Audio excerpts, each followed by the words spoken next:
everyone, welcome back to our channel. One to step. On today's video, I'm going to show you how to curve text in Canva. It's very quick and easy, so let's get started. First, make sure you have the app on your phone. If you don't have the app yet, you can get it from Google Play Store or the Apple App Store.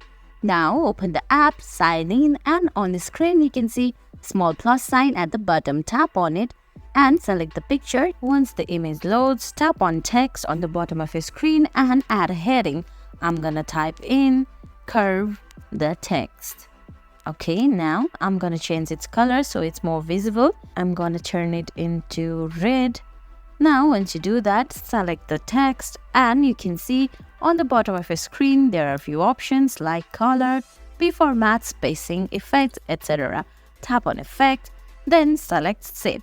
You can see there's curve effect, tap on it, and guys, that's it. That's how you curve the text in Canva. I hope you found this video helpful. If you did, please give it a thumbs up, leave a comment, subscribe to our channel, and hit that bell icon. See you in the next video.